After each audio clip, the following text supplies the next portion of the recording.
ప్రభుత్వాలు ఏదైనా ఒక నిర్ణయం తీసుకోవాలనుకుంటే క్యాబినెట్లో నిర్ణయాలు తీసుకుంటాయి. మంత్రివర్గం యొక్క సమిష్టి నిర్ణయంగా ఉంటుంది. అది క్యాబినెట్ నిర్ణయాలన్నీ కూడా పేపర్లో వస్తాయి, ప్రజలకు తెలుస్తూ ఉంటాయి. వాటికి సంబంధించి త్వరగా ప్రజలకు ఒక అవగాహన వస్తుంది. అయితే కొన్ని అంశాల్లో ప్రభుత్వం జీవోలు జారీ చేసేసి కొన్ని నిర్ణయాలు తీసుకుంటాయి. ఆ జీవోలు జారీ చేసినప్పుడు ఆ జీవోలు పలానా జీవో అని చెప్పేసి మామూలుగా పేపర్లో పెద్ద ఎత్తున వేస్తుంటారు. కానీ కొన్ని జీవోల విషయంలో రహస్యత పాటిస్తారు. ఆ జీవోల గురించి పబ్లిక్లో ప్రకటించరు. ఒకవేళ వాళ్ళ అనుకూల మీడియా ఉన్నా కూడా అది కూడా ఆ జీవో గురించి సమాచారం చెప్పదు. ఇలాంటి రహస్య జీవోలు 2 సందర్భాల్లోనే వస్తాయి. ఒకటి, ప్రభుత్వం కానీ ప్రభుత్వ పెద్దలు కానీ ఏదైనా ఒక అవినీతికి పాల్పడాలన్న ఆలోచన ఉన్నప్పుడు అలాంటి జీవో తీసుకుంటారు. రెండోది, అలాంటి జీవోని రహస్యంగా ఉంచుతారు. రెండవది, ఏదైనా మంచి జీవో అది ప్రజా ఉపయోగకరమైన జీవోనే, కానీ ఒక వర్గం వాళ్ళ యొక్క మనోభావాలను లేకపోతే ఒక వాళ్ళని ఇబ్బంది పెడుతుంది. ఆ ఇబ్బంది పెడుతున్న సందర్భంలో కూడా ఆ జీవోని రహస్యంగా ఉంచుతారు. ఎందుకంటే అది తెలిసినప్పుడు పలానా వర్గం ఇబ్బంది పడుతుంది అంటే 10 మందికి మేలు చేయడమే ప్రజాస్వామ్యం. అందులో ఒక వ్యక్తికి ఇబ్బంది కలిగినా ఆ జీవో ఆపలేం, 10 మందికి మేలు జరగడం. కానీ ఆ ఒక వ్యక్తి బాగా గొడవ చేస్తాడు, ప్రభుత్వాన్ని బదనాం చేస్తాడనే భయంతో కొన్ని ప్రజా ఉపయోగకరమైన జీవోలను కూడా రహస్యంగా ఉంచడం అనేది జరుగుతుంది. కానీ అవినీతి కార్యక్రమాలు చేసే జీవోల్ని ఎక్కువగా మన ప్రభుత్వాలు రహస్యంగా ఉంచుతాయి. ఇప్పుడు జగన్మోహన్ రెడ్డి ప్రభుత్వం ఉన్నప్పుడు అనేక జీవోలు రహస్యంగా జారీ చేశారని పెద్ద ఎత్తున కూటమి ప్రభుత్వం గొడవ చేసింది.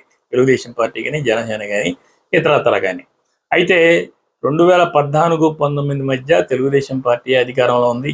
ఆ అధికారంలో ఉన్నప్పుడు అది దగ్గర దగ్గర 1661 రహస్య జీవోలు, అంటే ఆ జీవోలు ప్రజలకు అంతగా అవగాహన లేదు, ప్రజల్లో దానికి సంబంధించిన అవేర్నెస్ లేదు.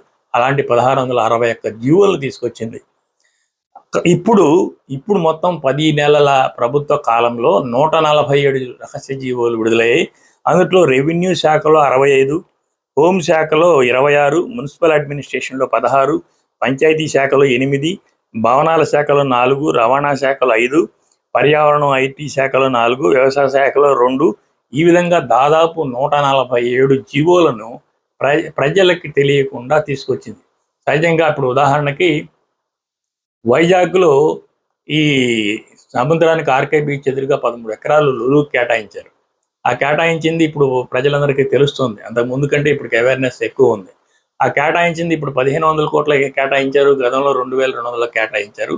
700 కోట్లు ఎందుకు తగ్గించారని చెప్పి ప్రజలు ప్రశ్నిస్తారు.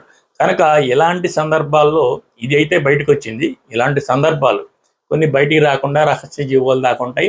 ఏ కట్టడాలు కట్టేటప్పుడు, కన్స్ట్రక్షన్ స్టార్ట్ చేసినప్పుడు అరే ఇలాంటి జీవో పలానా సంవత్సరంలోనే ఇవ్వబడింది అని ప్రజలకు తెలుస్తూ ఉంటుంది. సో ప్రతి జీవో కూడా ప్రజలకి తెలియాలి, ప్రభుత్వ వెబ్సైట్లో పెట్టాలి. ప్రభుత్వ వెబ్సైట్లో పెట్టిన ప్రతి జీవో గురించి పత్రికలు కానీ, మీడియా కానీ ప్రజలకి తెలియజెప్పాలి. అప్పుడే ప్రజాస్వామ్యం పారదర్శకంగా ఉంటుందని చెప్పి మనం అనుకోవచ్చు.